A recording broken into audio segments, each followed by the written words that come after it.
Selamat malam. Ini adalah kisah tentang senja yang tenang. Apa yang akan Anda lakukan jika malam itu adalah malam terakhir sebelum hari pernikahan Anda?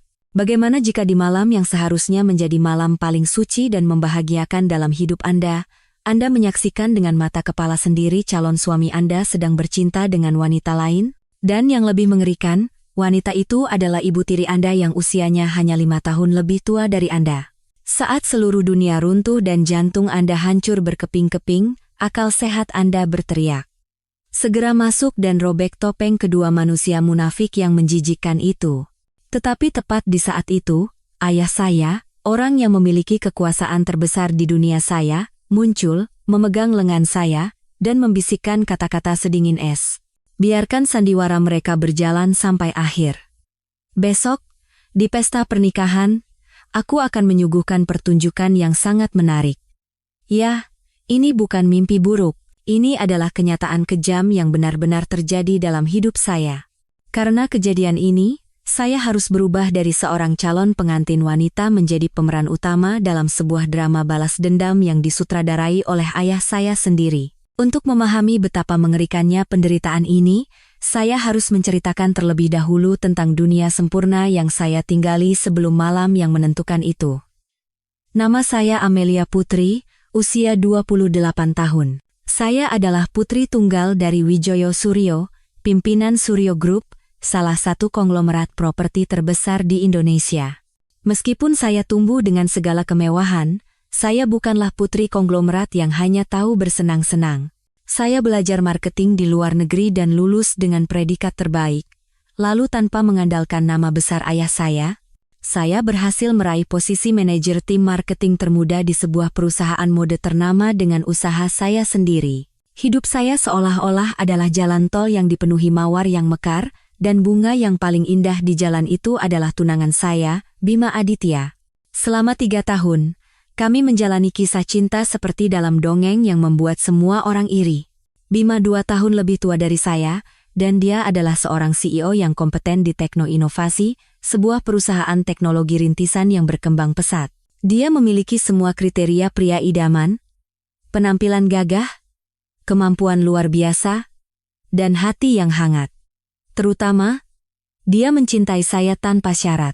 Selama 3 tahun terakhir, tidak sekalipun dia membuat hati saya merasa tidak nyaman, dan setiap kali saya lelah karena pekerjaan, dia selalu ada di sisi saya untuk menghibur dan menenangkan saya. Dia selalu berkata bahwa saya adalah anugerah terindah dalam hidupnya, dan saya mempercayai kata-katanya tanpa keraguan sedikit pun. Keluarga kami yang telah kehilangan ibu sejak saya kecil, kembali menemukan kehangatan 2 tahun lalu ketika ayah menikah lagi dengan Rania Kirana. Rania adalah wanita yang sangat cantik dan anggun, hanya 5 tahun lebih tua dari saya, dan luar biasa ramah serta lembut. Dia tidak mencoba menggantikan posisi ibu kandung saya, melainkan menjadi seperti kakak perempuan atau sahabat yang berbagi suka dan duka bersama saya. Dia merawat ayah dengan sepenuh hati, dan berkat dia, ayah saya yang tadinya kaku dan dingin menjadi jauh lebih lembut dan ramah. Dia juga tulus mendukung hubungan saya dan Bima, dan selalu berkata bahwa kami adalah jodoh yang ditakdirkan oleh surga. Dulu, saya berpikir bahwa dengan ayah yang hebat, ibu tiri yang baik hati, dan tunangan yang sempurna, saya adalah orang paling beruntung di dunia, tapi saya salah. Semua itu adalah perangkap yang dirancang dengan sangat teliti. Dan saya hanyalah mangsa naif yang menikmati kebahagiaan terakhirnya, tanpa menyadari bahwa saya akan segera disantap.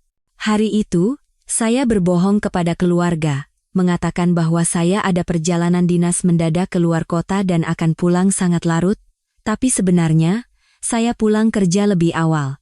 Saya ingin secara pribadi menyiapkan makan malam romantis untuk merayakan malam lajang terakhir saya dan Bima. Dengan hati yang bahagia, saya mengendarai mobil menuju rumah kami yang megah di kawasan Menteng. Rumah yang luas itu sunyi senyap. Mungkin Rania telah menyuruh para asisten rumah tangga pulang lebih awal agar kami bisa menikmati waktu berdua. Saya kembali tersenyum memikirkan perhatiannya yang begitu detail. Sambil membawa kantong belanjaan, saya melangkah masuk dengan hati-hati, dan saat itu, aroma yang familiar menusuk hidung saya. Parfum Melaci. Parfum edisi terbatas yang saya berikan sebagai hadiah ulang tahun untuk Rania. Aromanya anehnya sangat pekat dan bercampur dengan aroma parfum maskulin Bima, tercium dari arah tangga menuju lantai 2. Firasat buruk melintas di benak saya. Kenapa?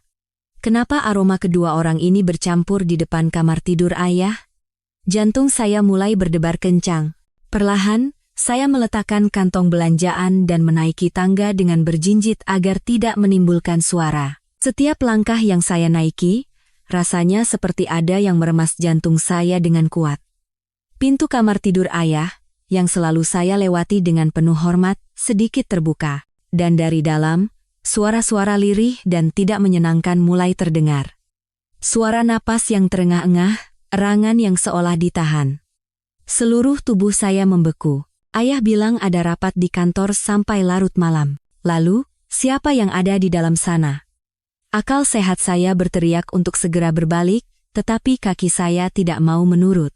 Seperti orang yang berjalan dalam tidur, saya perlahan mendekati celah pintu dan mengintip ke dalam. Dan pada saat itu, seluruh dunia saya runtuh. Di atas ranjang ayah, dua tubuh telanjang saling melilit dengan liar. Pria itu tidak lain adalah Bima Aditya, dan wanita yang mengerang dalam pelukannya adalah Rania Kirana. Rasanya seluruh darah di tubuh saya naik ke kepala. Saya tidak lagi merasakan sakit. Yang tersisa hanyalah kemarahan membara yang ingin membakar segalanya. Saya ingin segera menerobos masuk, berteriak, dan merobek-robek wajah munafik mereka. Saya mengepalkan kedua tangan saya begitu erat hingga kuku saya menancap ke telapak tangan, tanpa menyadari darah yang mengalir.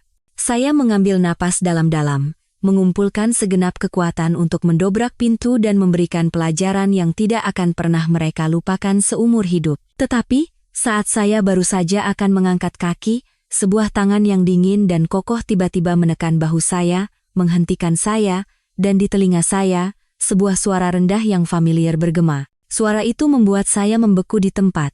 "Jangan gegabah, itu ayah." Saya sama sekali tidak tahu sejak kapan beliau berdiri di belakang saya. Ayah mengenakan setelan jas lengkap, dengan ekspresi dingin tanpa emosi, seolah-olah pemandangan di dalam sana tidak ada hubungannya dengan beliau. Dengan wajah berlinang air mata, saya menoleh ke arah ayah dan hendak memanggil, "Ayah," tetapi ayah meletakkan jari telunjuknya di bibir, memberi isyarat untuk diam mutlak. Kemudian, beliau menarik lengan saya dengan kuat dan membawa saya ke sudut lorong yang gelap. Saya diseret tanpa bisa berbuat apa-apa, sambil berbisik dengan suara tertahan. "Ayah, kenapa begini? Lihat itu. Kita harus segera masuk dan menggerebek mereka." Ayah tidak menjawab, hanya menggenggam lengan saya lebih erat dan membawa saya masuk ke ruang kerjanya, lalu menutup pintu tanpa suara. Baru setelah pintu tertutup dan kami benar-benar terpisah dari dunia luar yang kotor itu, ayah melepaskan tangan saya. Ayah menatap lurus ke mata saya, dengan tatapan yang dalamnya tak terduga. Lalu, beliau berbisik di telinga saya, kata demi kata yang seolah menghantam pikiran saya yang kalut, "Sudah kubilang, jangan gegabah. Biarkan sandiwara mereka berjalan sampai akhir. Besok, di pesta pernikahan, aku akan menyuguhkan pertunjukan yang sangat menarik. Para hadirin sekalian, bagaimana seorang wanita muda bisa bertahan menghadapi kenyataan sekejam ini? Pertunjukan menarik apa yang ayah maksudkan? Apakah pernikahan yang menentukan itu akan tetap berlangsung? Jika Anda penasaran dengan jawabannya seperti saya, jangan lupa untuk menekan tombol suka, berlangganan, dan aktifkan notifikasi, dan pastikan untuk menyaksikan kelanjutan cerita ini. Setelah keluar dari tempat mengerikan itu dan berada di ruang kerja ayah, saya mengangkat wajah yang basah oleh air mata dan menatap lurus ke arah ayah, lalu bertanya, suara saya bergetar, tetapi penuh dengan kekecewaan. "Kenapa, ayah? Kenapa ayah menghentikan saya? Apa ayah tidak apa-apa melihat pemandangan itu? Apa ayah sadar apa yang dilakukan oleh istri yang begitu ayah cintai, dan calon menantu yang akan ayah percayakan dengan putri ayah?" Ayah menghela napas, helaan napas yang sangat berat, yang jarang sekali saya dengar. Ayah menatap saya, bukan lagi dengan tatapan dingin, melainkan dengan mata yang menyiratkan penderitaan dan kelelahan yang mendalam. "Apa kau pikir aku tidak sakit, Amelia?" Suara ayah rendah dan serak. Dia wanita yang pernah kupercaya. Dan dia adalah pria yang akan kupercayakan dengan masa depan putriku dan Suryo Group. Apa kau pikir aku terbuat dari baja? Kata-kata ayah membuat saya terdiam sejenak. Untuk pertama kalinya, saya melihat luka di mata ayah, yang selama ini selalu tampak sekuat benteng yang kokoh. Tapi tak lama kemudian, kemarahan kembali membuncah. Tapi kenapa? Kenapa ayah begitu tenang? Kenapa ayah tidak membiarkan saya merobek topeng mereka? Karena, ayah berhenti sejenak, menatap lurus ke mata saya dan berkata dengan suara yang jelas dan tegas, ayah sudah tahu hal ini sejak beberapa waktu lalu. Saya membeku di tempat. Seluruh tubuh saya kaku dan telinga saya berdengung. Saya tidak percaya dengan apa yang baru saja saya dengar. Ayah sudah tahu, tapi beliau diam saja dan membiarkan saya tenggelam dalam kebahagiaan palsu? Membiarkan pernikahan ini terus dipersiapkan? Ayah, apa maksud ayah? Saya berkata dengan terbata-bata. Rasanya saya mau gila. Sejak 6 bulan yang lalu, ayah melanjutkan ceritanya dengan tenang, seolah sedang menceritakan kisah orang lain. Ayah mulai curiga saat menemukan pengeluaran aneh dari rekening Rania. Awalnya ayah pikir dia hanya sedikit boros berbelanja. Tapi setelah ayah menyuruh orang untuk menyelidikinya lebih dalam, ternyata semua uang itu mengalir ke satu rekening. Rekening perusahaan IT yang dikelola oleh Bima Aditya. Setiap kata dari ayah bagaikan pukulan palu di kepala saya. Sejak saat itu, ayah menyuruh orang mengawasi mereka berdua, dan fakta yang ayah temukan jauh lebih mengerikan dari yang dibayangkan. Sebulan yang lalu, ayah tahu bahwa mereka bukan sekadar berselingkuh. Mereka sudah menjadi sepasang kekasih bahkan sebelum Rania masuk ke rumah ini. Pernikahan ayah dengannya, hubunganmu dengan Bima, semuanya adalah bagian dari sandiwara yang telah direncanakan dengan sangat rapi. Saya tidak bisa menangis lagi. Rasa sakit di dalam diri saya telah berubah menjadi kelumpuhan yang merasuk hingga ke tulang. Cinta saya yang membara selama 3 tahun, semua janji dan sentuhan mesra itu, semuanya bohong, kebaikan dan perhatian Rania, semuanya hanya akting? Kenapa, ayah, kenapa mereka melakukan itu? Saya bertanya dengan suara serak. Uang. Dan lebih dari itu. Ayah menyesap tehnya. Tatapannya menjadi setajam pisau. Kau tahu kenapa ayah tidak langsung mengusir mereka? Jika ini hanya masalah perselingkuhan, ayah sudah lama mengusir mereka berdua dari rumah ini. Tapi tidak, Amelia. Konspirasi mereka jauh lebih besar. Mereka tidak hanya menginginkan uang. Mereka menginginkan seluruh Suryo Group. Mereka ingin membuat kita berdua menjadi gelandangan dan merampas semua yang kita miliki. Mengerti? Kita sedang dalam perang, dan musuh kita sangat licik dan kejam. Jika kita bergerak gegabah, kita akan kehilangan segalanya. Saya hanya bisa duduk diam, mencoba mencerna semua kebenaran mengerikan yang ayah sampaikan. Perangkap yang direncanakan selama bertahun-tahun. Dan saya adalah mangsa paling naif di dalamnya. Lalu apa yang harus kita lakukan sekarang? Kita harus segera membatalkan pernikahan dan melapor ke polisi, kan? Tidak. Ayah memotong ucapan saya dengan tegas. Kau tahu kapan seorang pemancing harus paling sabar? Saat ikan sudah memakan umpannya. Bukan langsung menariknya, tapi mengulur senar perlahan, membuatnya mengira telah menelan umpan sepenuhnya, agar ia terperosok lebih dalam ke perangkap. Saat ia tidak bisa lagi melarikan diri, itulah saat yang tepat untuk menarik kail. Ayah menatap saya. Di matanya, ada rasa iba sekaligus harapan. Dan pernikahan besok, itulah saatnya kita menarik kail. Pernikahan besok, saya berteriak putus asa. Ayah ingin saya melanjutkan pernikahan dengan pria yang mengkhianati saya, musuh keluarga kita? Apa ayah tahu betapa kejamnya itu bagi saya? Saya tidak bisa. Saya tidak sanggup melihat wajahnya. Saya tidak bisa mengenakan gaun pengantin. Saya tidak bisa mengucapkan janji cinta di depan orang banyak dengan iblis itu. Kau harus. Ayah tiba-tiba berdiri. Untuk pertama kalinya, suaranya menjadi tajam. Ini bukan lagi masalah percintaanmu, Amelia. Ini adalah perang demi kelangsungan hidup keluarga kita. Perusahaan yang kubangun dengan darah dan keringat seumur hidupku, dan warisan yang ditinggalkan oleh ibumu. Jika kita membatalkan pernikahan sekarang, mereka akan tahu rencana mereka terbongkar, dan akan segera melarikan aset dan menghilangkan barang bukti. Maka kita akan kehilangan segalanya. Apa kau mau melihat semua yang dibangun orang tuamu seumur hidup jatuh ke tangan sampah seperti mereka? Kata-kata ayah bagaikan siraman air dingin di wajah saya. Ayah benar. Kemarahan dan penderitaan sesaat saya bisa menghancurkan segalanya. Tapi bagaimana? Bagaimana saya bisa berakting dengan hati yang sudah mati? Melihat saya goyah, ayah kembali duduk dan merendahkan suaranya. Beliau meletakkan tangannya yang kasar dan kokoh di bahu saya. Ayah tahu ini sangat berat untukmu. Maafkan ayah karena membiarkanmu menanggung kebohongan ini begitu lama. Tapi ayah membutuhkanmu, Amelia. Dalam pertarungan ini, kau adalah kartu truf terpenting. Hanya kau yang bisa membuat mereka lengah sepenuhnya. Bertahanlah selama 24 jam saja. Perankan peran pengantin bahagia dengan sempurna. Setelah itu, ayah berjanji. Setiap tetes air mata yang kau keluarkan hari ini, mereka akan membayarnya 1.000, bahkan 10.000 kali lipat. Ayah akan mengubah pernikahan besok menjadi panggung penghakiman, pengadilan terbuka yang akan merobek topeng mereka di depan seluruh dunia. Apa kau percaya pada ayah? Saya menatap dalam-dalam ke mata ayah.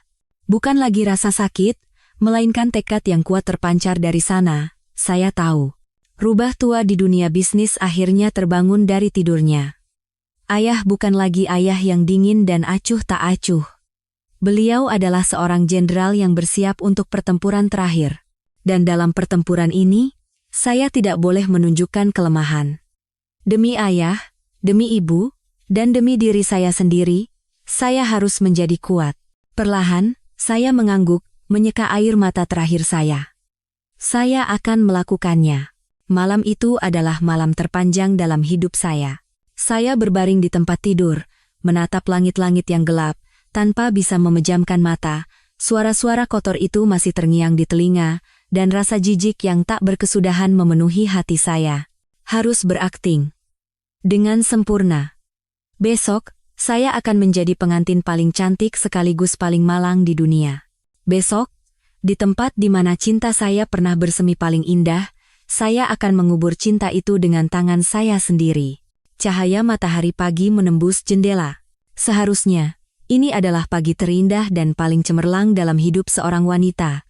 Tapi bagi saya sekarang, cahaya matahari ini terasa menyilaukan dan palsu, seperti senyuman yang sedang saya paksakan. Saya duduk di depan meja rias, menatap mata saya yang bengkak dan wajah yang pucat di cermin. Saya harus menggunakan banyak sekali concealer untuk menutupi lingkaran hitam dan kelelahan. Saya harus terlihat cantik sempurna dan bersinar cemerlang. Karena hari ini, saya adalah pemeran utamanya. Pemeran utama pernikahan, sekaligus pemeran utama sebuah drama balas dendam yang tragis. Saya mengambil napas dalam-dalam, mengenakan jubah sutra, dan berjanji pada diri sendiri. Aku bisa, aku harus. Saat saya turun ke bawah, rumah sudah ramai oleh orang-orang.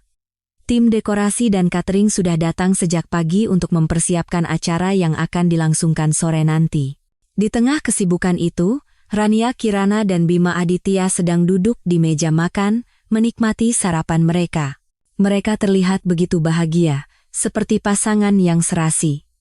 Rania mengenakan gaun berwarna hijau giok yang semakin menonjolkan kulit putih dan kecantikan alaminya. Bima tetap terlihat gagah seperti biasa. Dia dengan lembut mengambil telur mata sapi dan meletakkannya di piring Rania. Pemandangan itu membuat saya mual. Tadi malam, kedua manusia ini saling melilit di ranjang ayah. Tapi sekarang, bagaimana mereka bisa begitu sempurna memerankan peran ibu tiri dan calon menantu? Kemampuan akting mereka benar-benar luar biasa. Melihat saya, Rania tersenyum cerah dan bangkit dari kursinya. Oh, Amelia, sudah bangun. Sini, sarapan dulu. Semalam pasti tidak bisa tidur karena gugup, ya? Lihat matamu. Dia dengan santai mendekat, menggandeng lengan saya, dan membawa saya ke meja makan. Sentuhan tangannya membuat saya merasa jijik hingga merinding. Saya harus mengerahkan segenap tenaga untuk tidak menepis tangannya. Saya hanya tersenyum canggung dan mengangguk. Iya, Tante. Semalam sedikit sulit tidur. Amelia kita mau bagaimanapun tetap cantik, kok, kata Bima sambil menatap saya, tatapannya masih begitu lembut dan penuh cinta. Dia bangkit dan menarik kursi untuk saya. Perilaku gentleman yang dulu begitu saya sukai, kini terasa menjijikkan. Pasti lelah, makan yang banyak ya, hari ini akan jadi hari yang panjang. Aku sudah pesan bubur ayam spesial kesukaanmu di dapur. Dia mengambil semangkuk bubur hangat dan meletakkannya di depan saya. Saya menatap mangkuk bubur dan wajah tampannya bergantian, mencoba mencari jejak rasa bersalah atau penyesalan di wajahnya, tapi tidak ada. Tidak ada apapun. Yang ada hanyalah kepercayaan diri dan kepuasan seorang pemburu sesaat sebelum mangsanya masuk perangkap. Ayah juga keluar dari ruang kerjanya dan duduk di kursi utama. Wajahnya tenang seperti danau tanpa riak. Kehadiran ayah sepertinya membuat Bima dan Rania semakin percaya diri. "Selamat pagi, Pak Wijoyo," sapa Bima dengan sopan. "Lihat, Pak. Putri Bapak ini sudah mau menikah tapi masih seperti anak kecil. Semalam katanya tidak bisa tidur karena gugup." Ayah hanya mengangguk ringan. Beliau melirik sekilas ke arah saya, dan dari tatapan singkat itu, saya tahu ayah sedang memberi isyarat agar saya berakting dengan benar. Anak perempuan memang begitu, cepat makan. Hari ini adalah hari yang sangat istimewa bagi keluarga kita. Saya menunduk dan menyuap sesendok bubur. Rasa gurih dan lembut yang dulu begitu saya sukai, kini terasa seperti racun pahit di tenggorokan. Saya memaksakan diri menelan bubur agar mereka tidak curiga. Sarapan berlanjut dalam kemunafikan yang ekstrem. Rania terus mengambilkan lauk untuk saya dan bertanya tentang riasan dan gaya rambut, sementara Bima menceritakan hal-hal lucu dan sesekali menatap saya dengan tatapan penuh cinta. Menjelang akhir sarapan, Bima tiba-tiba berdeham dan memasang ekspresi serius. Dia menatap saya dan ayah bergantian, lalu berkata dengan suara hikmat, "Berhubung hari ini Pak Wijoyo juga ada di sini, ada sesuatu yang ingin saya sampaikan. Anggap saja ini hadiah kejutan untuk Amelia di hari yang penting ini." Dia mengeluarkan sebuah map biru tebal dari tas kerjanya dan meletakkannya di atas meja. Jantung saya berdebar kencang. "Ini dia." Umpan yang ayah katakan. Rania di sampingnya pura-pura terkejut. "Wah, hadiah apa ini? Kenapa disiapkan diam-diam begini, Bima?" Bima tersenyum. Sekarang saya baru sadar betapa liciknya senyuman itu. Dia memegang tangan saya dan berbisik dengan suara semanis madu. "Amelia, aku tahu betul betapa mandiri dan hebatnya dirimu. Kamu punya kariermu sendiri, dan juga warisan dari orang tuamu. Aku pun punya karier dan aset sendiri. Setelah menikah, kita akan menjadi satu. Daripada menyimpan harta masing-masing, aku pikir akan lebih baik jika kita menggabungkannya menjadi satu untuk membangun fondasi keuangan yang kokoh bagi masa depan keluarga kita dan anak-anak kita nanti."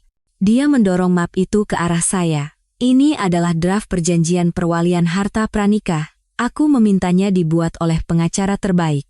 Jika kita menandatanganinya, seluruh aset pribadi kita akan disatukan ke dalam dana perwalian ini, dan akan kita kelola bersama.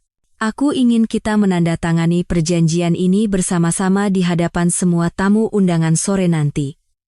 Ini akan menjadi bukti cinta dan kepercayaan mutlak kita satu sama lain. Bagaimana menurutmu?" Saya menatap map itu, lalu beralih ke tatapan Bima yang penuh harap dan senyum Rania yang puas. Secara lahiriah, saya berpura-pura terharu dengan mata berkaca-kaca. "Bima, aku terkejut sekali sampai tidak tahu harus bilang apa. Tapi di dalam hati, hawa dingin merayap di tulang punggung saya. Inilah perangkap terakhir untuk merampas segalanya. Mereka tidak hanya mengincar saham Suryo Group milik saya, tetapi juga tanah mahal di kawasan SCBD yang ditinggalkan oleh ibu saya.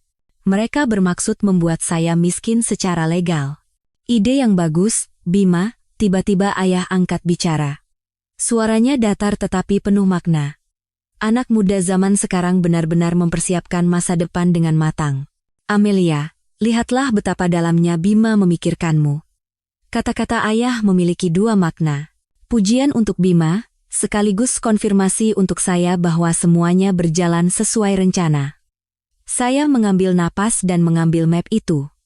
Saya bisa merasakan beratnya kebohongan di ujung jari saya. Akan kubaca. Saya berkata dengan suara yang masih bergetar karena pura-pura terharu. Map ini, sore nanti, bukan akan menjadi bukti cinta, melainkan surat dakwaan terkuat yang akan membuktikan kejahatan dua manusia yang duduk di depan saya. Sarapan berakhir dalam suasana kemunafikan yang menyesakkan. Dengan alasan harus bersiap-siap, saya segera melarikan diri dari kedua manusia mengerikan itu. Sambil membawa perjanjian perwalian harta, saya naik ke kamar dan mengunci pintu. Begitu pintu tertutup, topeng haru di wajah saya langsung luntur, digantikan oleh kemarahan yang luar biasa. Saya melempar map itu dengan keras ke atas tempat tidur. Kertas-kertas berisi konspirasi jahat itu berhamburan, seolah menertawakan kebodohan saya. Saya mondar-mandir di dalam kamar seperti binatang yang terperangkap. Ayah benar. Mereka bukan sekadar berselingkuh. Mereka menginginkan uang dan segalanya. Tapi, bagaimana bisa orang seperti Bima Aditya menipu saya dengan begitu sempurna? Tepat saat itu, terdengar ketukan pelan di pintu. Ayah. Buka pintunya. Saya bergegas membuka pintu. Ayah masuk sambil membawa sebuah tablet. Beliau melirik sekilas ke arah kertas-kertas yang berserakan di tempat tidur, lalu tersenyum dingin. Sudah lihat? Itulah perangkap terakhir mereka. Aku tidak mengerti, Ayah. Saya bingung. Perusahaan dia kan sangat sukses. Kenapa dia masih butuh uangku? Ayah tidak langsung menjawab. Beliau duduk dan memutar tabletnya ke arah saya. Lihat ini. Ini yang ditemukan oleh tim investigasi Ayah. Ayah membuka sebuah file presentasi. Halaman pertama menunjukkan struktur perusahaan Bima, Tekno Inovasi. Tapi saat Ayah menggeser slide, diagram lain muncul. Diagram alur dana. Puluhan panah merah menunjuk pada utang yang sangat besar dari bank, perusahaan investasi, bahkan rentenir. Total utangnya adalah angka yang membuat saya tidak percaya dengan mata saya sendiri, ratusan miliar rupiah. Bagaimana bisa? Saya terbata-bata. Semua yang ada di media itu hanya pertunjukan, Nak. Ayah memotong dengan nada sinis. Perusahaan yang terlihat hebat bernama Tekno Inovasi itu sebenarnya hanyalah cangkang kosong. Perusahaan itu bertahan hidup dengan apa yang disebut gali lubang tutup lubang, menutupi utang lama dengan dana investasi baru. Singkatnya, itu adalah bom waktu yang siap meledak di ambang kebangkrutan. Kepala saya pusing. Pengusaha kompeten yang begitu saya kagumi ternyata hanyalah seorang penipu profesional. Lalu dari mana uang untuk gaya hidup mewahnya? Ayah menggeser slide lain. Kali ini adalah laporan transaksi dari sebuah rekening bank di Swiss. Di sini, Ayah menunjuk layar. Inilah sumber uang yang menopang sandiwaranya. Dan uang ini berasal dari orang yang tidak akan pernah kau sangka. Mata saya terpaku pada nama pemilik rekening, Rania Kirana. Jantung saya seperti berhenti berdetak. Kau ingat Yayasan Kesejahteraan Suryo Group? Tanya Ayah. Tatapannya menjadi gelap. Yayasan yang Ayah dirikan untuk kegiatan amal dan kesejahteraan karyawan. Ayah terlalu mempercayainya dan memberikan semua wewenang pengelolaan padanya. Tapi dia memanfaatkan kepercayaan Ayah untuk menggelapkan dana ratusan miliar secara diam-diam selama 2 tahun terakhir. Uang itu ia kirim ke luar negeri, dicuci melalui perusahaan cangkang, lalu dikirimkan ke Bima.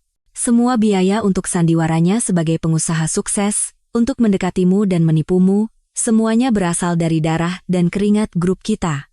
Saya tidak bisa berkata apa-apa lagi, tenggorokan saya tercekat. Ini bukan sekadar pengkhianatan emosional. Ini adalah konspirasi perampasan aset yang terencana dengan sangat teliti dan kejam. Rania Kirana yang selalu berpura-pura lugu dan baik hati, ternyata adalah ular berbisa yang sebenarnya. Mereka sekarang sudah di jalan buntu, lanjut Ayah dengan suara sedingin es. Uang yang digelapkan Rania tidak cukup lagi untuk menutupi utang Bima. Perjanjian perwalian harta ini adalah kartu terakhir mereka. Mereka butuh hartamu. Terutama tanah di pusat kota Jakarta yang ditinggalkan oleh ibumu. Tanah itu bernilai triliunan rupiah. Cukup untuk menyelamatkan perusahaan Bima. Dan setelah mereka mendapatkan segalanya, mereka akan mencari cara untuk menyingkirkanmu dari hidup mereka. Bahkan mungkin Ayah berhenti, tapi saya tahu maksudnya. Bahkan nyawa saya pun bisa terancam. Punggung saya merinding. Saya menatap bergantian bukti di layar dan wajah ayah yang penuh kerutan namun memiliki tatapan tajam. Saya sadar, ayah bukanlah seorang ayah yang putrinya ditipu. Beliau adalah seorang panglima tertinggi yang telah membaca semua strategi musuh. Beliau telah dengan sabar mempersiapkan perangkap yang lebih besar, dan sore ini adalah saatnya untuk menarik jala. Ayah, bisik saya. Suara saya tidak lagi dipenuhi kekecewaan, melainkan rasa hormat dan kepercayaan mutlak. Kita harus bagaimana? Ayah tersenyum. Kau tidak perlu melakukan apa-apa. Cukup lakukan satu hal, teruslah menjadi pengantin paling cantik dan bahagia di dunia. Selebihnya, serahkan pada ayah. Ayah berdiri dan menepuk bahu saya dengan ringan. Ayah sudah memasang kamera tersembunyi tambahan di lokasi acara. Para tamu penting, pengacara, dan tim keamanan juga sudah siap. Panggung sudah disiapkan, dan para aktor juga sudah memainkan perannya. Sekarang tinggal menunggu tirai diturunkan, Nak. Meskipun bukti konspirasi keuangan Bima dan Rania terpampang jelas di layar tablet, kepala saya dipenuhi pertanyaan lain. Kenapa harus keluarga kami? Kenapa mereka begitu kejam dan terencana menargetkan kami? Jika hanya karena uang, ada banyak orang kaya di dunia, dan pasti ada target yang lebih mudah. Kenapa harus melalui sandiwara berbahaya selama bertahun-tahun? Pasti ada alasan yang lebih dalam. Seolah membaca pikiran saya, ayah menoleh. Sepertinya ada lagi yang ingin kau tanyakan. Darmawan Santoso. Siapa dia, ayah?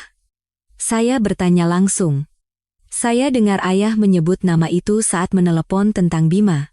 Rasanya seperti pernah dengar. Apa dia ada hubungannya dengan konspirasi Bima? Ayah terdiam sejenak. Beliau berjalan ke minibar di sudut ruangan, menuang segelas whisky, dan menenggaknya dalam sekali teguk. Seolah beliau butuh keberanian untuk membuka cerita masa lalu. Duduklah, Amelia. Cerita ini suatu saat nanti pasti akan kau ketahui. Mungkin dengan mengetahuinya lebih awal akan membantumu memahami betapa jahatnya hati manusia. Saya duduk di sofa dengan perasaan tegang. 15 tahun yang lalu, Suryo Group belum sebesar sekarang. Ayah sedang mengerjakan sebuah proyek properti besar bersama seorang teman baik sekaligus mitra bisnis bernama Darmawan Santoso. Proyek itulah yang menjadi cikal bakal Suryo Group saat ini. Ayah dan Pak Darmawan sudah seperti saudara, dan ayah mempercayainya sepenuhnya. Ayah berhenti dan menuang segelas lagi. Tapi keserakahan manusia memang tidak ada batasnya. Saat proyek berjalan setengah jalan, ayah menemukan ada dana proyek dalam jumlah besar yang hilang. Setelah diselidiki diam-diam, ayah menemukan fakta bahwa saudara yang paling ayah percaya, Pak Darmawan, telah menggelapkan dana proyek ratusan miliar untuk berjudi dan berfoya-foya. Dia membawa proyek yang mempertaruhkan segalanya bagi kami berdua ke ambang kebangkrutan. Saya menahan napas. Samar-samar, saya teringat seorang paman yang dulu sering datang ke rumah dan memberi saya permen. Pena. Paman Darmawan. Ayah memberinya kesempatan. Ayah melanjutkan dengan suara pahit. Ayah menemuinya secara pribadi dan memintanya mengembalikan uang yang digelapkan. Ayah berjanji akan menganggap masalah ini tidak pernah ada. Tapi bukannya menyesal, dia malah menuduh ayah yang melakukan penggelapan. Akhirnya masalah ini meledak dan tim audit turun tangan. Di hadapan bukti-bukti yang tak terbantahkan, Pak Darmawan sadar dia tidak bisa lagi mengelak. Dan suatu malam, dia mengakhiri hidupnya di kantor, hawa dingin merayap di tulang punggung saya. Saya ingat, malam hujan itu, ayah pulang dengan basah kuyup dan wajah pucat, lalu duduk diam dalam kegelapan tanpa berkata apa-apa. Belakangan saya baru mendengar bisik-bisik orang dewasa, bahwa mitra bisnis ayah bunuh diri. Pak Darmawan meninggalkan seorang istri dan seorang putra berusia 15 tahun. Tidak lama kemudian, istrinya meninggal karena sakit akibat syok dan rasa malu, dan putranya dibawa pergi oleh kerabat dari pihak ibu. Ayah berusaha membantunya, tapi mereka memutuskan semua kontak. Ayah pikir semua nasib buruk itu telah berakhir hari itu. Tapi ayah salah. Ayah menoleh ke arah saya. Tatapannya dipenuhi emosi yang rumit. Anak itu tumbuh dengan kebencian yang mendalam.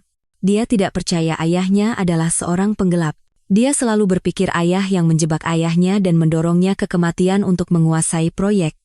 Dan selama 15 tahun terakhir, anak itu hidup hanya untuk satu tujuan.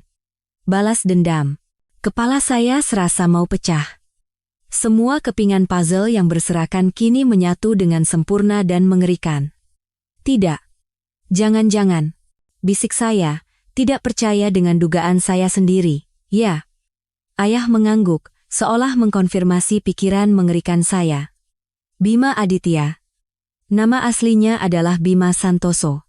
Dia adalah putra tunggal Darmawan Santoso. Saat kebenaran terakhir terungkap, dunia saya benar-benar hancur. Orang yang saya cintai, Bima Aditya, ternyata menyimpan dendam kesumat pada keluarga saya. Kebahagiaan selama 3 tahun ternyata hanyalah sebuah sandiwara yang dibakar oleh api dendam. Saya terduduk lemas di sofa, merasakan kelumpuhan yang menyebar ke seluruh tubuh. Rasa sakit karena pengkhianatan cinta kini tertutup oleh rasa jijik dan ngeri yang lebih dalam. Saya telah mencintai seorang musuh, memberikan seluruh hati saya pada pria yang hanya menganggap saya sebagai alat balas dendam. Saya merasa diri saya begitu kotor dan bodoh. Saya bukan hanya ditipu, saya hampir menjadi kaki tangan musuh untuk menghancurkan perusahaan ayah saya. Air mata kembali pecah, tapi kali ini bukan air mata kelemahan. Ini adalah air mata kemarahan dan kekecewaan. Jadi semuanya hanya balas dendam? Saya mengangkat kepala dan menatap ayah. Suara saya serak karena emosi yang meluap-luap. Dia mendekati saya, mengatakan cinta, melamar saya. Semuanya hanya untuk bisa masuk ke rumah ini dan menjalankan rencananya. Ayah mengangguk, tatapannya begitu dingin. Tepat sekali. Dan Rania Kirana, dia adalah bidak pertama yang Bima tanamkan. Berpura-pura lugu dan malang, dia mendekati ayah untuk mendapatkan kepercayaan, lalu menciptakan kesempatan bagi Bima untuk muncul dan merayumu, rencana yang sempurna. Harus kuakui, anak itu cerdas dan sabar. Dia mewarisi kelihayan ayahnya, tapi menggunakannya untuk jalan yang lebih kejam. Tapi kenapa ayah tidak memberitahuku lebih awal? Saya berkata, nyaris berteriak. Kekecewaan yang terpendam akhirnya meledak. Kenapa ayah membiarkan saya hidup dalam kebohongan begitu lama? Apa ayah tahu betapa bahagianya saya? Apa ayah tahu betapa indahnya masa depan yang saya bayangkan bersamanya? Ayah memberiku ilusi, lalu menghancurkannya sendiri. Apa ayah tidak merasa itu terlalu kejam? Ayah diam. Beliau hanya berdiri diam sampai saya selesai meluapkan semua emosi saya. Tanpa pembelaan, tanpa penjelasan. Beliau hanya menerima semua kekecewaan saya dalam diam. Saat saya tidak punya tenaga lagi untuk berteriak dan hanya bisa terisak, ayah perlahan mendekat dan meletakkan tangannya di bahu saya. Tangan ayah tidak lagi dingin, anehnya terasa hangat. Maafkan ayah. Suara ayah dipenuhi rasa bersalah. Ayah tahu betapa beratnya ini untukmu. Tapi Amelia, kau tahu? Dalam perang, terkadang kita harus mengorbankan yang kecil untuk melindungi yang lebih besar. Jika ayah memberitahumu kebenarannya sejak awal, apa kau bisa berakting dengan tenang? Atau kau akan langsung berusaha merobek topeng mereka? Jika begitu, apa yang bisa kita dapatkan? Mereka akan mengelak dan menuduhmu berhalusinasi karena cemburu. Saat itu kita belum punya bukti yang cukup kuat untuk menjatuhkan mereka sekaligus. Mereka akan bersembunyi dalam kegelapan, menghapus semua jejak, dan mencari kesempatan lain. Maka kita harus hidup selamanya dalam ketakutan, tidak tahu kapan akan ditusuk dari belakang. Apa kau mau hidup seperti itu? Kata-kata ayah bagaikan obat penenang yang memadamkan api amarah di dalam diri saya mengerti. Keheningan ayah bukanlah ketidakpedulian, melainkan kesabaran mengerikan seorang pemburu, yang menunggu mangsanya benar-benar masuk perangkap. Ayah menanggung rasa sakit pengkhianatan sendirian, diam-diam menyaksikan putrinya ditipu, hanya demi menunggu satu hari ini. Tapi kenapa harus di hari pernikahan? Saya bertanya dengan suara yang lebih tenang. Dengan bukti yang ayah miliki, kita bisa menuntut mereka, kan? Pengadilan? Ayah mencibir. Pengadilan akan menghukum mereka karena penipuan dan penggelapan. Beberapa tahun, paling lama belasan tahun penjara, lalu selesai. Tapi nama baik putriku yang dikhianati oleh tunangan dan ibu tirinya sekaligus akan menjadi bahan tertawaan seluruh dunia. Reputasi Suryo Group yang digelapkan dananya oleh seorang wanita akan rusak parah, mitra bisnis akan kehilangan kepercayaan, dan harga saham akan anjlok. Dan yang terpenting, ayah menatap lurus ke mata saya, dendam Bima Santoso, kebencian yang ia ciptakan sendiri untuk ayahnya, tidak akan pernah terhapus. Orang-orang akan tetap berbisik bahwa Suryo Group pernah melakukan sesuatu yang tidak benar di masa lalu. Aku tidak mau kemenangan seperti itu. Aku mau penghakiman terbuka. Pengadilan di mana tidak ada kebohongan yang bisa bertahan. Ayah berjalan ke meja kerjanya, mengambil daftar tamu yang tebal dari laci, dan memberikannya pada saya. Inilah alasan kenapa pernikahan ini adalah panggung yang paling sempurna. Coba lihat nama-nama ini. Saya menerima daftar itu dengan tangan gemetar. Ratusan nama tercetak rapi. Bukan hanya keluarga dan kerabat, tetapi juga para pimpinan bank utama yang memberikan pinjaman pada Suryo Group, para investor domestik dan internasional, mitra strategis, serta para pimpinan dari puluhan media ekonomi dan surat kabar terkemuka. Dan di bagian yang ditandai khusus dengan warna merah, ada nama-nama teman dekat ayah dan Darmawan Santoso di masa lalu, para saksi yang melihat kejatuhan Darmawan Santoso 10 tahun yang lalu. Sekarang kau mengerti, kata ayah. Suaranya penuh kekuatan. Sore ini, seluruh kalangan atas negara ini akan berkumpul di sini. Mereka bukan hanya datang untuk merayakan pernikahan putriku. Mereka akan menjadi juri dalam pengadilan istimewaku. Aku akan membuat mereka melihat dengan mata kepala sendiri dan mendengar dengan telinga sendiri wajah asli orang-orang yang pernah mereka hormati. Aku akan membuat media merekam setiap detik kejatuhan mereka. Aku ingin kasus ini menjadi pelajaran mahal bagi siapapun yang berani melawan Suryo Group. Dan yang terpenting, aku akan memulihkan nama baikku sendiri dan membuktikan pada semua orang bahwa kematian Darmawan Santoso bukanlah salah siapa-siapa, melainkan karena keserakahannya sendiri. Getaran merayap di tulang punggung saya. Rencana ayah begitu besar, berani, dan juga kejam. Ayah tidak hanya ingin mendapatkan kembali uangnya. Beliau ingin menghancurkan musuhnya hingga tak bersisa. Reputasi, kepribadian, dan masa depan mereka. Beliau akan mengubah hari paling bahagia mereka menjadi hari penghakiman terakhir. Inilah wajah asli ayah saya. Rubah tua sejati yang sekali bertindak, tidak akan pernah meninggalkan jalan keluar bagi musuhnya. Lalu apa yang harus saya lakukan? Saya bertanya, merasakan sedikit kegembiraan bercampur ketakutan. Teruslah berakting, kata ayah. Dan lakukan dengan sangat meyakinkan. Sebentar lagi saat kau bertemu mereka, kau harus berpura-pura sangat bahagia dan terharu dengan hadiah perjanjian perwalian itu. Kau harus membuat mereka percaya bahwa kau sudah sepenuhnya terbujuk dan akan segera menandatangani perjanjian takdir itu. Kau harus melemparkan umpan terakhir yang sangat besar, begitu besar hingga mereka tidak akan curiga sedikit pun. Saya mengangguk. Tekad di dalam diri saya semakin kuat. Saya bukan lagi korban. Saya adalah seorang aktris. Aktris yang akan tampil dalam sandiwara ayah. Dan saya akan memberikan penampilan terbaik saya untuk menyajikan adegan terakhir yang paling gemilang dan tragis bagi mereka yang telah menginjak-injak hidup saya. Panggung telah disiapkan, penonton telah duduk. Kini tinggal menunggu tirai dinaikkan. Setelah mendengar semua rencananya, saya merasa seperti terlahir kembali. Rasa sakit masih ada, tetapi kini digantikan oleh tujuan yang jelas dan tekad yang kuat. Tidak ada waktu lagi untuk menangis terseduh-seduh. Saya harus fokus dan berakting dengan sempurna. Saya menghabiskan hampir 1 jam di kamar mandi, membasuh wajah dengan air dingin untuk meredakan mata yang bengkak. Saya menatap diri saya di cermin dan berjanji. Mulai saat ini, saya adalah Amelia Putri, pengantin yang diliputi kebahagiaan, wanita beruntung yang akan mendapatkan suami dan keluarga yang sempurna. Saya harus mempercayainya agar bisa menipu 2 rubah yang menunggu di luar. Saat saya keluar dari kamar, tim rias dan rambut sudah tiba. Rania Kirana juga ada di sana.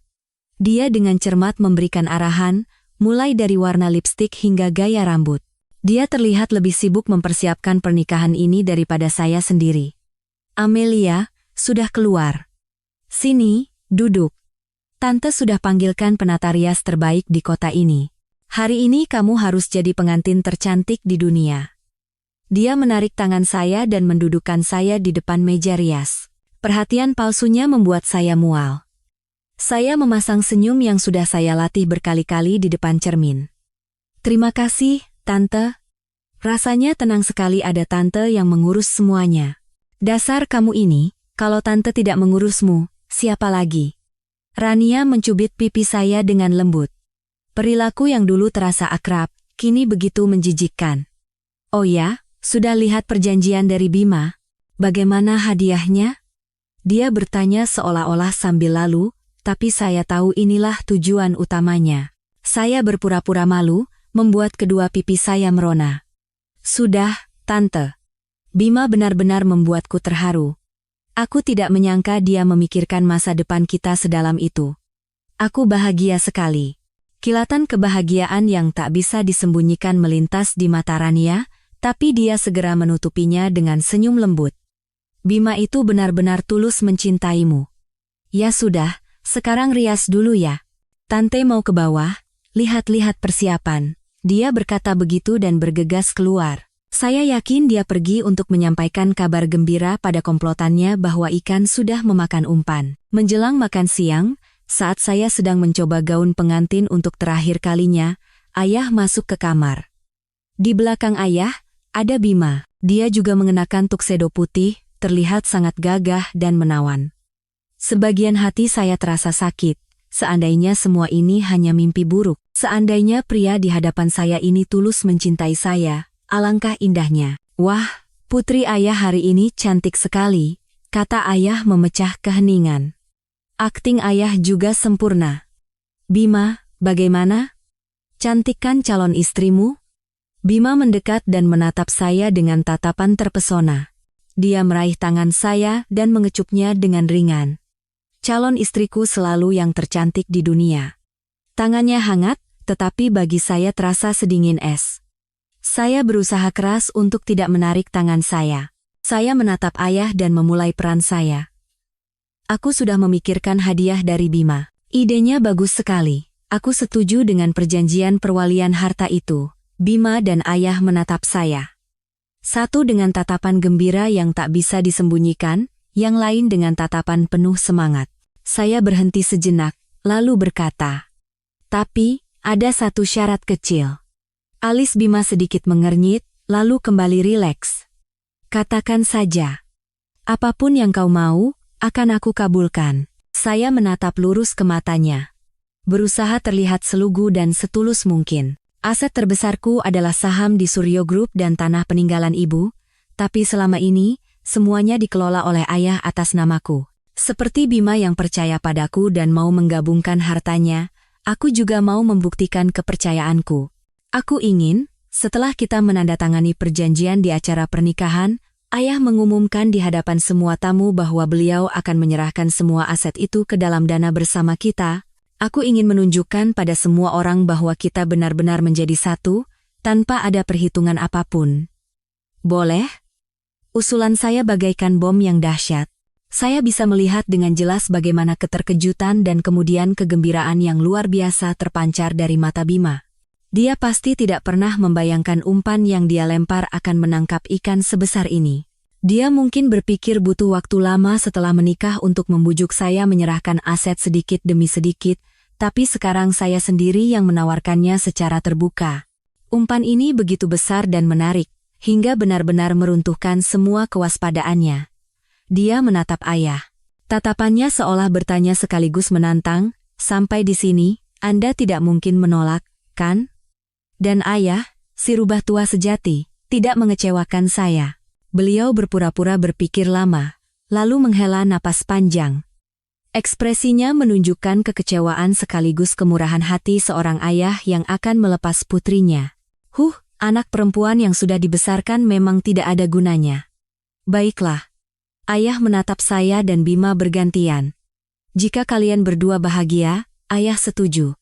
Sore ini, setelah kalian menandatangani perjanjian, Ayah akan mengumumkan di hadapan semua tamu bahwa semua aset Amelia akan dialihkan ke dana perwalian kalian. Anggap saja itu hadiah pernikahan dari ayah. Pak Wijoyo, teriak Bima kegirangan. Dia tidak bisa lagi menahan ketenangannya dan mendekat untuk memeluk ayah. Terima kasih, Pak. Bapak adalah mertua terbaik di dunia. Jangan khawatir, saya tidak akan pernah membuat Amelia menderita. Saya melihat drama mengharukan antara mertua dan menantu di depan mata saya dengan rasa jijik yang mendalam. Ikan telah menelan kail sepenuhnya. Dia benar-benar percaya bahwa dia telah menang. Dia sama sekali tidak tahu bahwa dia dan kekasihnya hanyalah dua boneka yang menari di atas panggung yang telah mereka bangun sendiri. Dan orang yang mengendalikan tali boneka itu adalah pria yang sedang dia peluk. Drama ini kini menuju bagian yang paling menarik. Dan saya, sang pengantin cantik, siap menyaksikan adegan terakhir yang berdarah ini. Kak Amelia, sudah waktunya. Seorang gadis kecil, putri dari sahabat saya yang menjadi pengiring pengantin, masuk dengan malu-malu. Pengantin pria dan para tamu sudah menunggu di lokasi acara. Saya mengangguk dan berdiri. Ujung gaun pengantin saya yang panjang menyapu lantai, menimbulkan suara yang aneh.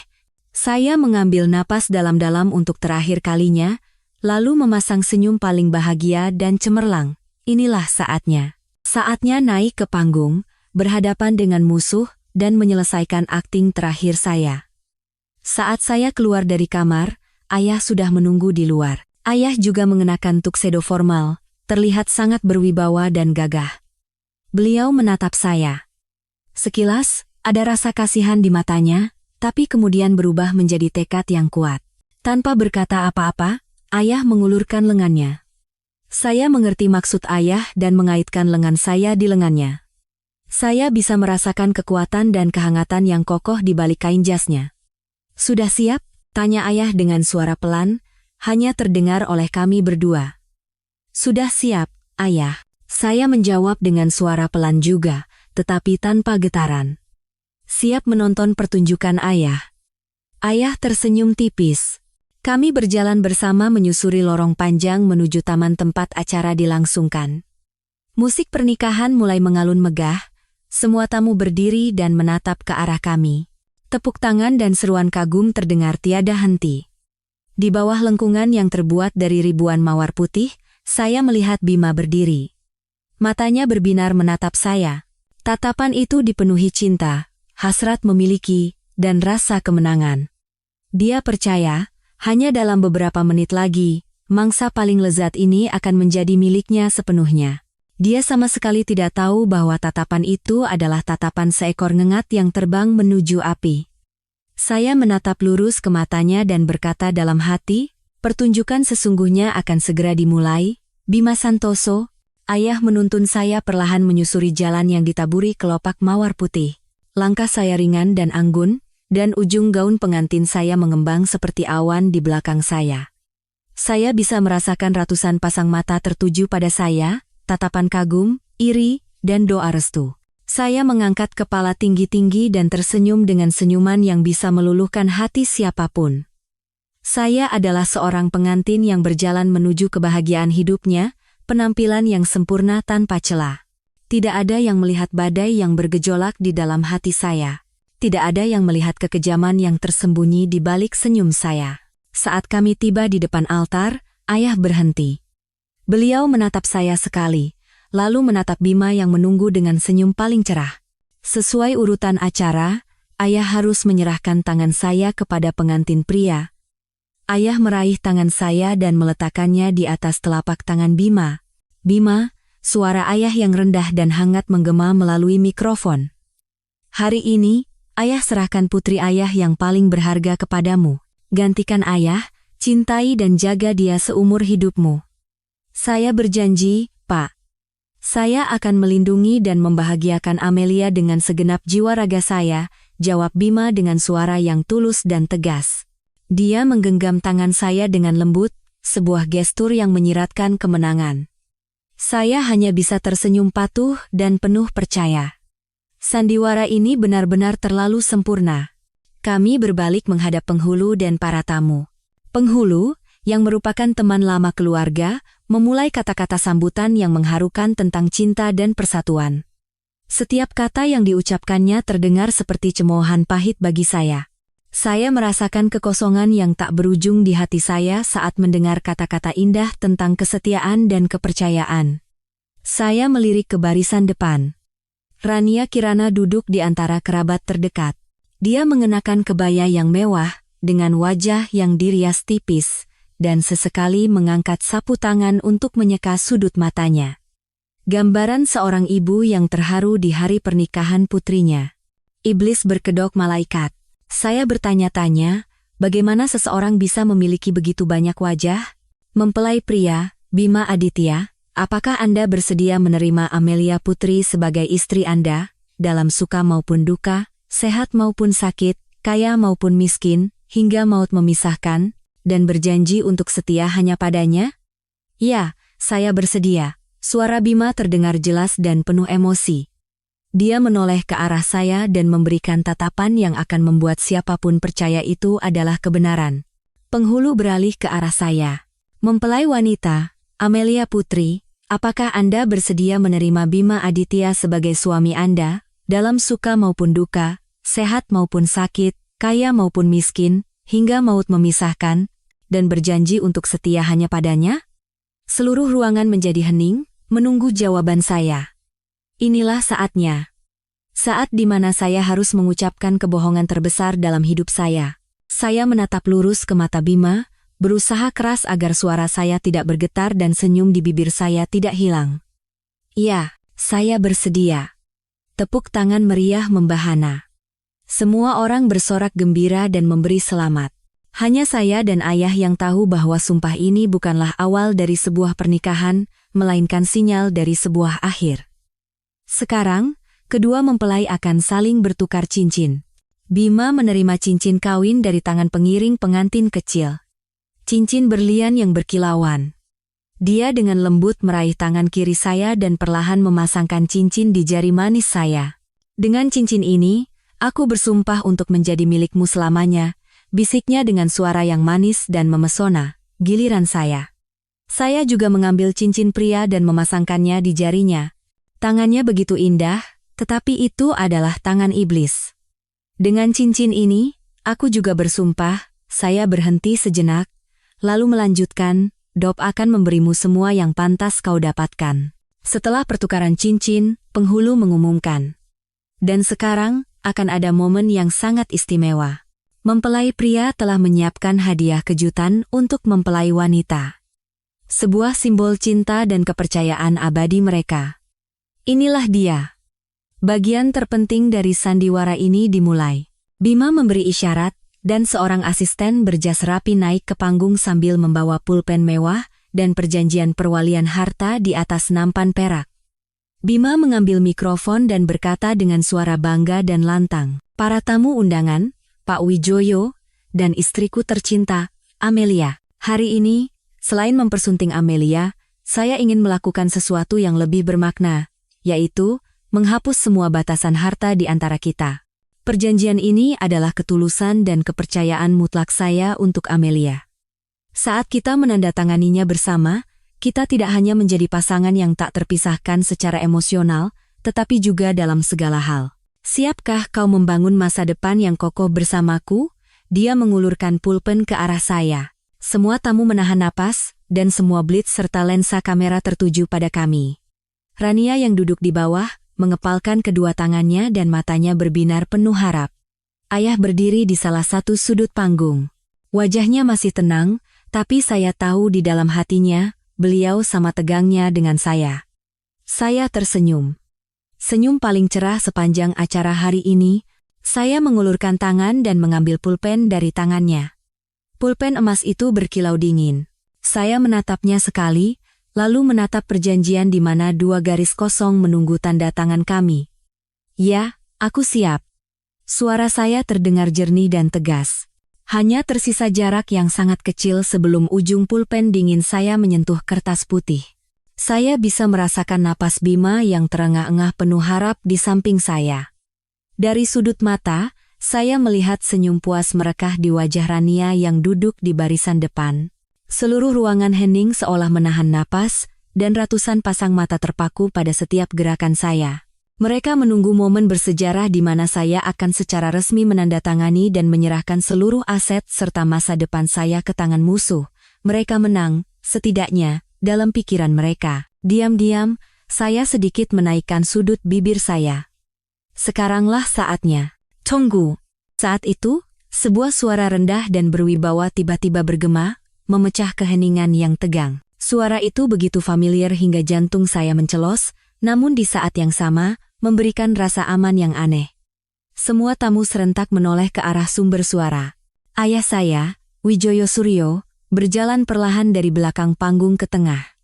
Di wajahnya, tidak ada lagi senyum hangat seorang ayah yang melepas putrinya. Wajahnya dingin dan tajam seperti seorang hakim yang akan menjatuhkan putusan.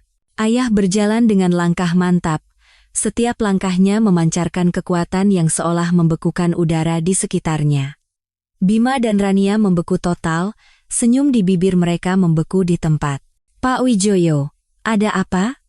Bima terbata-bata, berusaha keras menjaga ketenangannya, tetapi kepanikan sudah terlihat jelas di matanya. Apa yang Anda lakukan? Ayah bahkan tidak meliriknya. Beliau langsung menghampiri penanggung jawab audio dan mengambil mikrofon. Maaf telah mengganggu momen penting Anda berdua dan para tamu undangan. Ayah berbalik menghadap para tamu. Suaranya menggema di seluruh lokasi acara.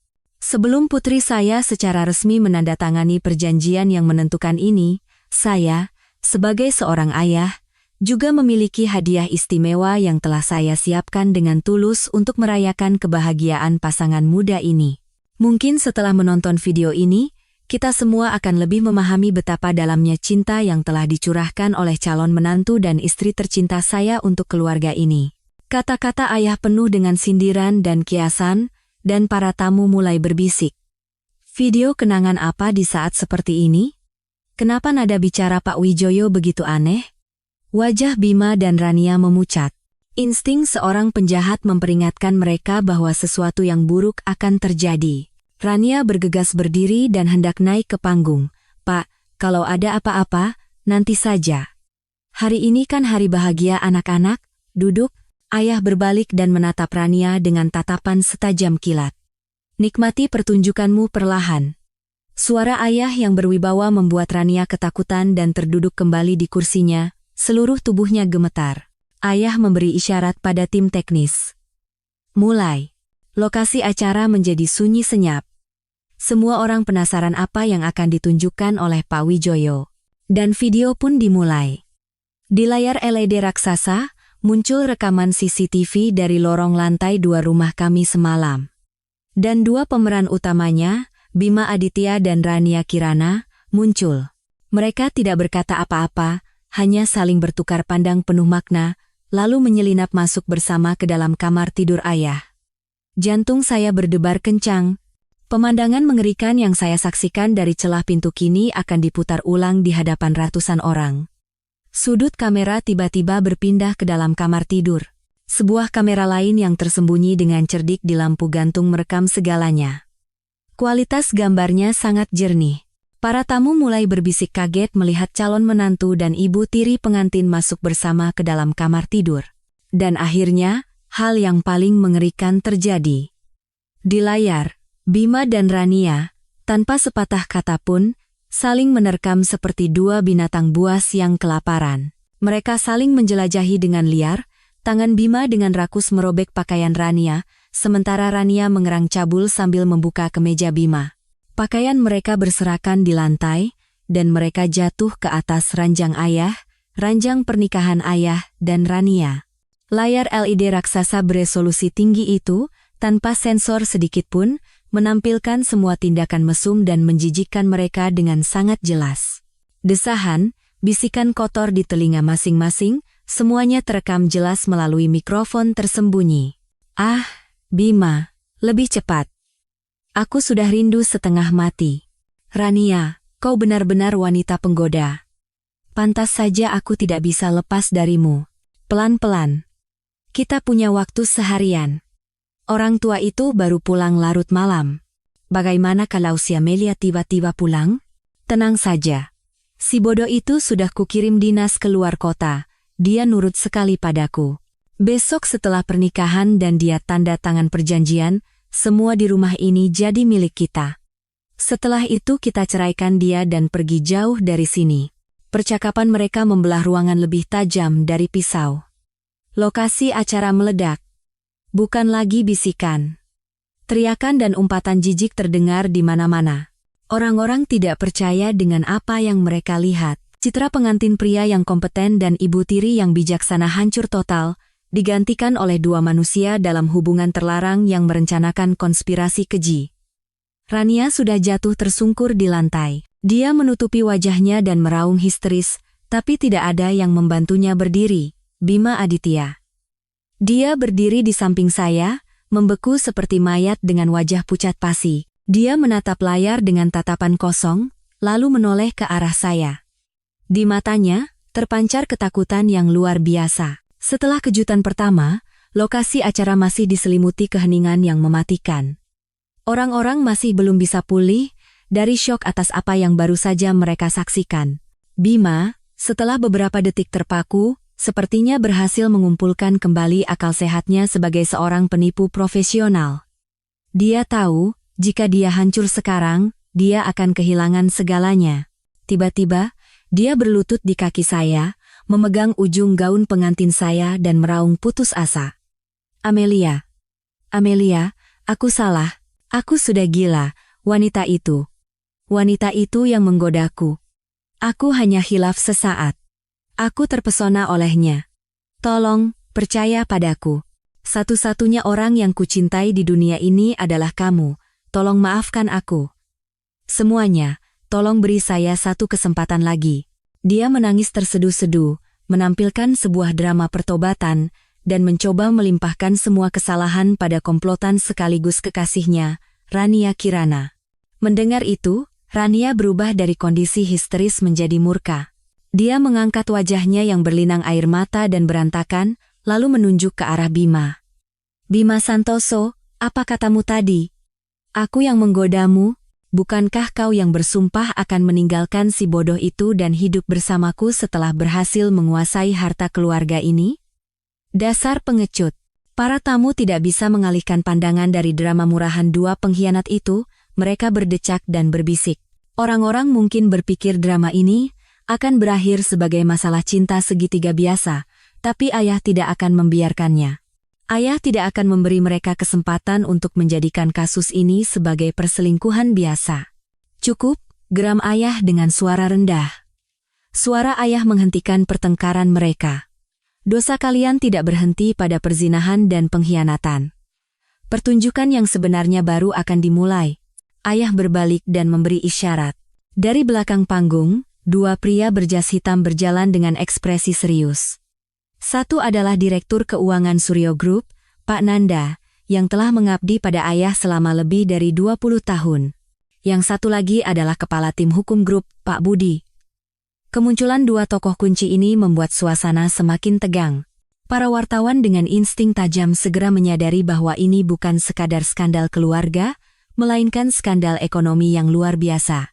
Mereka segera mengarahkan kamera dan mikrofon ke panggung, siap merekam setiap momen. Pak Nanda mengambil mikrofon dari ayah. Kepada para tamu undangan sekalian, beliau berdeham, "Saya Nanda, Direktur Keuangan Suryo Group. Hari ini saya berdiri di sini bukan sebagai tamu, melainkan untuk mengumumkan sebuah penyelewengan keuangan serius yang melibatkan Ibu Rania Kirana dan Bapak Bima Aditya." Nama mereka disebut, dan wajah Rania serta Bima kembali memucat. Mereka baru sadar sekarang. Bukan hanya perselingkuhan mereka yang terbongkar, tetapi seluruh konspirasi mereka telah terungkap. "Mohon perhatiannya kembali ke layar," kata Pak Nanda. Layar LED kembali menyala, tapi kali ini bukan video sensasional. Puluhan dokumen, angka, dan diagram alur dana yang rumit memenuhi layar. Seperti yang Anda lihat, Pak Nanda menjelaskan dengan suara yang jelas dan profesional. Selama 2 tahun terakhir, Ibu Rania Kirana telah menyalahgunakan jabatannya sebagai pengelola Yayasan Kesejahteraan untuk menggelapkan dana dari Yayasan Amal Group kami secara diam-diam, dengan total mencapai 200 miliar rupiah. 200 miliar. Angka itu membuat seluruh ruangan meledak dengan seruan kaget. Ini bukan lagi pencurian kecil-kecilan. Ini adalah penggelapan dalam skala yang tak terbayangkan. Dan kemana uang ini pergi? Lanjut Pak Budi. Suaranya sekeras baja. Uang ini, setelah dicuci melalui perusahaan cangkang di luar negeri, disuntikkan sebagai dana operasional perusahaan Bima Aditya, Tekno Inovasi. Tekno Inovasi pada dasarnya adalah model penipuan. Perusahaan itu tidak menciptakan nilai nyata apapun, hanya beroperasi dengan cara membayar bunga investor lama dengan uang investor baru. Dan sumber dana utama yang menopang sandiwara perusahaan unicorn ini adalah uang yang digelapkan oleh Rania Kirana dari Suryo Group. Dengan kata lain, Bima Aditya menggunakan uang Wijoyo Suryo untuk memakai topeng yang sempurna, menipu putri beliau, dan pada akhirnya, melalui perjanjian perwalian harta ini, berniat merampas seluruh aset keluarga ini. Semuanya menjadi begitu jelas. Ini bukan perselingkuhan. Ini adalah kasus penipuan terorganisir yang direncanakan dengan sangat teliti dan kejam. Orang-orang menatap Bima dan Rania dengan tatapan jijik dan benci. Mereka bukan sekadar pezina, melainkan parasit dan vampir yang mengenakan topeng pengusaha dan istri yang baik. Bima tahu dia tidak bisa lagi mengelak. Rasa takut berubah menjadi kegilaan. Dia tiba-tiba berdiri dan menunjuk ke arah ayah, berteriak. "Kau pikir kau bersih? Hah? Wijoyo Suryo, jangan munafik di sini. Kalau saja 15 tahun yang lalu kau tidak mendorong ayahku ke kematian, aku tidak akan melakukan ini, semua ini karenamu, kau pembunuhnya." "Ya, aku yang merencanakan semuanya," teriak Bima dengan suara penuh amarah. Dia menunjuk ke arah ayah. "Mendekati putrimu, memasukkan Rania ke rumah ini, semuanya rencanaku. Tapi kau tahu kenapa aku harus melakukannya? Karena si munafik ini, Wijoyo Suryo, telah membunuh ayahku. 15 tahun yang lalu, dia menjebak ayahku, menuduhnya melakukan penggelapan, lalu merebut proyek dan mendorong ayahku untuk bunuh diri. Dia merampas segalanya dariku, keluarga, kehormatan, masa depan, katakan, semuanya. Dendam seperti ini, bukankah pantas untuk dibalaskan? Semua yang kulakukan hanyalah untuk menuntut keadilan bagi ayahku. Orang yang harus dihukum di sini bukanlah aku, melainkan manusia itu, Wijoyo Suryo." Kata-katanya penuh kekuatan dan kepiluan, menimbulkan keresahan di antara kerumunan. Beberapa orang yang tidak tahu masa lalu mulai menatap ayah dengan curiga. Benarkah Pak Wijoyo pernah menyingkirkan saingannya dengan cara licik di masa lalu? Apakah ada cerita lain di balik drama balas dendam ini? Rania, seolah menemukan secercah harapan, bergegas merangkak ke sisi Bima dan menangis, ikut menimpali. "Benar. Semua karena dia yang membuat kami seperti ini. Bima hanya ingin menuntut keadilan untuk ayahnya. Dia orang paling malang di dunia ini." Mereka mencoba membalikkan keadaan. Mereka mencoba mengubah pengadilan yang memberatkan mereka menjadi sebuah drama balas dendam yang tragis. Saya mengepalkan kedua tangan saya. Kemarahan saya memuncak. Mereka tidak hanya berbohong, mereka juga menginjak-injak kebenaran dan kehormatan ayah saya. Saya hendak maju, tetapi ayah menggelengkan kepala, menenangkan saya. Wajah ayah masih sedingin es, tidak terpengaruh sedikit pun oleh tuduhan Bima. Ayah menunggu. Menunggu sampai dia selesai dengan aktingnya sebagai pahlawan tragis. Setelah teriakan Bima dan tangisan Rania mereda, dan lokasi acara diselimuti suasana keraguan, ayah kembali mengambil mikrofon. Ayah tidak menatap Bima, melainkan kerumunan, terutama teman-teman lama yang tahu betul kejadian di masa lalu. Keadilan, ayah membuka mulut. Suaranya tidak keras, tetapi bergema dengan kekuatan yang cukup untuk membungkam semua bisikan. "Kau bilang kau ingin menuntut keadilan untuk ayahmu, Darmawan Santoso? Baiklah, hari ini, di sini, di hadapan semua orang, aku akan menunjukkan padamu keadilan yang begitu kau dambakan." Ayah memberi isyarat, dan layar LED raksasa kembali menyala. Tapi kali ini, bukan video, bukan pula dokumen, melainkan rekaman audio lama. Suaranya sedikit berderak, tetapi isinya cukup jelas, suara yang familiar terdengar. Suara ayah 15 tahun yang lalu, lebih muda, tetapi tetap tegas. "Pak Darmawan, saya menganggap Anda sebagai saudara. Uang ini bukan jumlah yang sedikit. Katakan dengan jujur, apa benar Anda yang mengambilnya? Kalau Anda mengaku dan mengembalikannya, saya akan menutupi semuanya. Kita bisa mulai lagi dari awal. Tak lama kemudian, suara lain terdengar. Darmawan Santoso, ayah Bima. Sombong dan menantang. Pak Wijoyo, jangan menuduh sembarangan. Siapa Anda berani mencurigai saya? Jangan-jangan Anda yang menggelapkannya dan mau menuduh saya? Anda pikir saya tidak tahu apa yang Anda lakukan di belakang saya? Rekaman itu berlanjut dengan percakapan yang tegang. Ayah menyajikan bukti-bukti bahwa Darmawan Santoso menggunakan uang perusahaan untuk membeli villa dan mobil mewah untuk simpanannya, tetapi dia terus menyangkal dan malah mengancam akan merusak nama baik ayah. Setelah rekaman selesai, ayah melanjutkan. Itulah percakapan terakhirku dengan ayahmu. Aku memberinya kesempatan, tapi dia menolaknya. Dan ini, ayah kembali memberi isyarat, adalah apa yang ditemukan oleh tim audit setelah itu. Layar berubah menjadi gambar-gambar map tua yang sudah menguning. Tapi dipindai dengan resolusi tinggi, setiap huruf dan stempel terlihat jelas. Itu adalah dokumen-dokumen dan kontrak palsu yang dibuat oleh Darmawan Santoso dengan perusahaan cangkangnya untuk menggelapkan dana proyek. Ada juga laporan rekening bank luar negerinya yang menunjukkan setoran besar dari kasino di Makau. Dan terakhir, bukti yang paling menentukan, surat wasiat tulisan tangan. Tulisan tangan Darmawan yang khas terlihat jelas. Wijoyo, aku salah. Keserakahan telah membutakan mataku. Aku telah mengkhianati kepercayaanmu dan membawa segalanya ke jurang kehancuran. Aku tidak punya muka lagi untuk melihatmu, istriku, dan anakku. Semua dosa ini akan kubawa sendiri. Tolong maafkan aku, dan tolong jaga keluargaku yang tersisa. Kebenaran terungkap sejelas hitam dan putih. Darmawan Santoso tidak dijebak oleh siapapun. Dia bunuh diri karena rasa malu saat kejahatan dan wajah aslinya terbongkar. Drama balas dendam heroik yang diciptakan oleh Bima Santoso hancur total.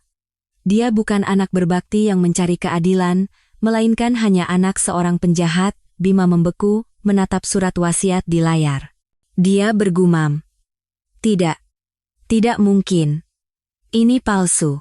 Semuanya palsu. Ayahku tidak mungkin seperti itu. Dia berteriak histeris pada teman-teman lama ayahnya yang duduk di antara penonton, seolah mencari penyelamatan. Paman-paman, tolong katakan sesuatu. Ini tidak benar, kan? Ayah saya tidak bersalah, kan? Seorang pria tua berambut putih, teman terdekat ayah dan Darmawan Santoso, berdiri. Dia menatap Bima dengan tatapan iba bercampur ketegasan. Bima, kami sudah tahu semua kebenarannya 15 tahun yang lalu. Pak Wijoyo sudah memberimu banyak kesempatan, tapi ayahmu sendiri yang memilih jalan itu.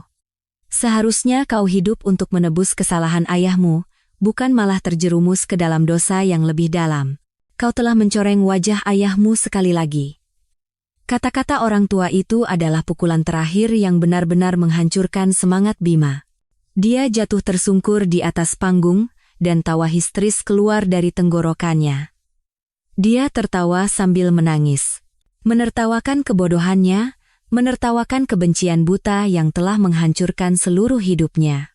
Drama balas dendamnya berakhir, bukan dengan kemenangan gemilang, melainkan dengan kebenaran yang telanjang dan memalukan. Kebenaran terakhir diadili, bukan di ruang sidang, melainkan di hadapan nurani dan publik.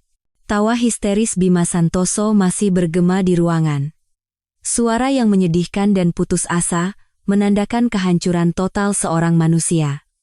Lokasi acara diselimuti keheningan yang berat. Semua orang terperangah oleh tragedi yang baru saja terungkap di depan mata mereka. Sandiwara telah berakhir, dan akhir ceritanya lebih tragis dari film manapun. Ayah menatap musuhnya yang telah hancur total, di atas panggung dalam diam. Di wajah ayah, tidak ada kegembiraan seorang pemenang, melainkan kelelahan dan kesedihan yang mendalam. Mungkin saat itu, ayah teringat pada teman lamanya, pada masa-masa mereka berjuang bersama. Tapi keheningan tidak berlangsung lama. Ayah tahu, beliau harus menutup tirai sandiwara ini dengan tegas dan tuntas.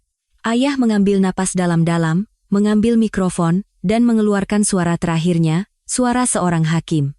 Para tamu undangan sekalian, saya dengan tulus meminta maaf karena telah mengubah hari bahagia putri saya menjadi pengadilan terbuka seperti ini, tapi saya tidak punya pilihan lain. Beberapa tumor ganas, jika tidak dicabut sampai ke akarnya, akan menyebar dan menghancurkan seluruh tubuh. Hari ini, saya harus melakukan ini untuk melindungi keluarga saya, Suryo Group, dan untuk meluruskan kebenaran masa lalu. Ayah menoleh ke arah saya. Tatapannya menjadi lebih lembut. Amelia, maafkan ayah. Lalu, ayah berkata dengan tegas kepada kerumunan. Saya, Wijoyo Suryo, pimpinan Suryo Group, dengan ini secara resmi menyatakan pernikahan ini batal. Deklarasi ayah bagaikan guntur, menyadarkan orang-orang. Pembatalan pernikahan adalah akhir yang sudah diduga, tetapi mendengarnya langsung dari mulut yang bersangkutan memberikan kejutan besar. Ayah melanjutkan, suaranya kembali menjadi dingin. Masalah ini tidak akan berhenti di sini. Berdasarkan bukti-bukti yang jelas mengenai tindakan penipuan, perampasan aset, pencemaran nama baik, dan penggelapan dalam jabatan yang dilakukan oleh Rania Kirana dan Bima Santoso, kami akan secara resmi mengajukan gugatan ke pengadilan. Kami akan mengusut tuntas kasus ini dan memastikan para pelaku menerima hukuman yang setimpal sesuai hukum yang berlaku. Begitu kata-kata ayah selesai, dari kedua sisi panggung dan pintu utama, tim keamanan berjas hitam serentak masuk. Mereka adalah tim pengawal profesional Suryo Group yang telah ayah siapkan sebelumnya. Mereka dengan cepat naik ke panggung dan membentuk barisan pertahanan yang kokoh, memisahkan area tamu dari area para penjahat. Apa-apaan ini? Lepaskan aku. Bima, yang tadinya histeris, kini panik saat dua pengawal berbadan besar menahannya. Ini acara pernikahan. Kalian tidak punya hak menangkap orang. Kami tidak menangkap Anda, kata kepala tim keamanan dengan dingin. Kami hanya menahan Bapak Bima Santoso dan Ibu Rania Kirana sementara waktu sampai polisi datang. Semua prosedur sudah diurus. Rania, yang tadinya pingsan, juga dibangunkan dan ditahan oleh dua pengawal wanita. Sadar akan apa yang terjadi, dia mulai meraung dan memohon. Pak Wijoyo, tolong. Tolong maafkan saya kali ini saja. Saya salah. Semua ini suruhan Bima. Saya ditipu. Tolong. Tapi semua permohonan sudah terlambat. Ayah hanya membuang muka dengan dingin. Tepat saat itu, keributan lain terjadi di antara para tamu. Beberapa pria berwajah sangar yang tidak terlihat seperti tamu tiba-tiba maju ke depan. Bima Santoso, bayar utangmu. Teriak pria yang tampaknya pemimpin mereka. Kau bilang akan melunasi semuanya setelah pernikahan selesai. Ternyata kau penipu. Ternyata mereka adalah para kreditor Bima, para rentenir tempat dia berutang besar. Mungkin mereka juga sengaja diundang ke pernikahan sebagai bagian dari rencana ayah. Mereka mencoba menerkam Bima tetapi dihalangi oleh tim keamanan. Kini, lokasi acara tidak ada bedanya dengan film laga. Pengantin pria dan ibu tiri ditangkap, rentenir menagih utang, dan para tamu panik mencari jalan keluar. Dan di pusat kekacauan ini, ada para wartawan. Mereka seperti hiu yang mencium bau darah, menekan tombol shooter dengan gila-gilaan. Blitz kamera menyala tanpa henti. Wajah Bima yang ditahan, wajah Rania yang menangis histeris, wajah para rentenir yang berteriak, semuanya terekam. Besok, ini akan menjadi berita utama di semua surat kabar, skandal paling mengejutkan dalam sejarah kalangan atas. Saya mundur ke belakang ayah, menyaksikan semua ini dalam diam. Gaun pengantin putih saya terlihat begitu tidak serasi dan menyedihkan di tengah pemandangan kacau ini. Pernikahan saya telah menjadi panggung penghakiman, pengadilan terbuka, dan sirkus yang ditonton seluruh dunia. Rasa sakit di hati saya masih ada, tetapi anehnya, saya merasakan kelegaan. Semuanya telah berakhir, mimpi buruk telah berlalu, dan tirai sandiwara akhirnya diturunkan. Di bawah tirai itu, terkubur bersama cinta palsu, dendam buta, dan masa depan dua manusia yang telah menghancurkan hidup mereka sendiri. Saya menengadah ke langit. Awan hitam telah berkumpul, dan sepertinya hujan akan segera turun.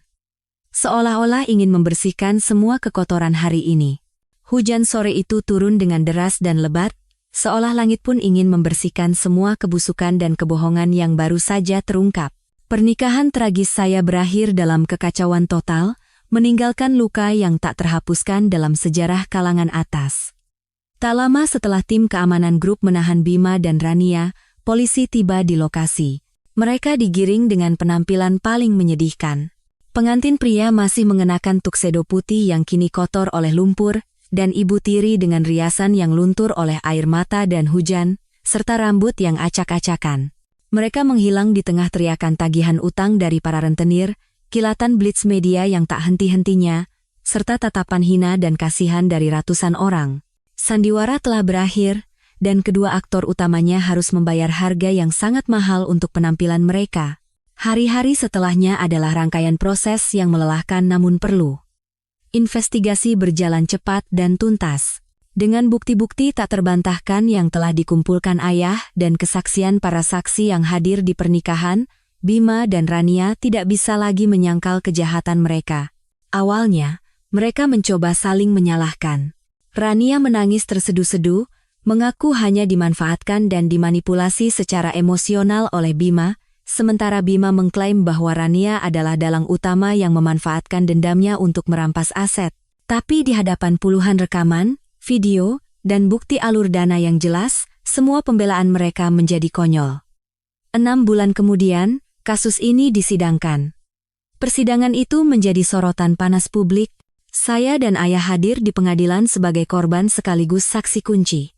Duduk di ruang sidang, melihat kedua orang itu di kursi terdakwa, saya tidak lagi merasakan kebencian, hanya kehampaan dan kelelahan. Bima terlihat kuyu dan menua 10 tahun.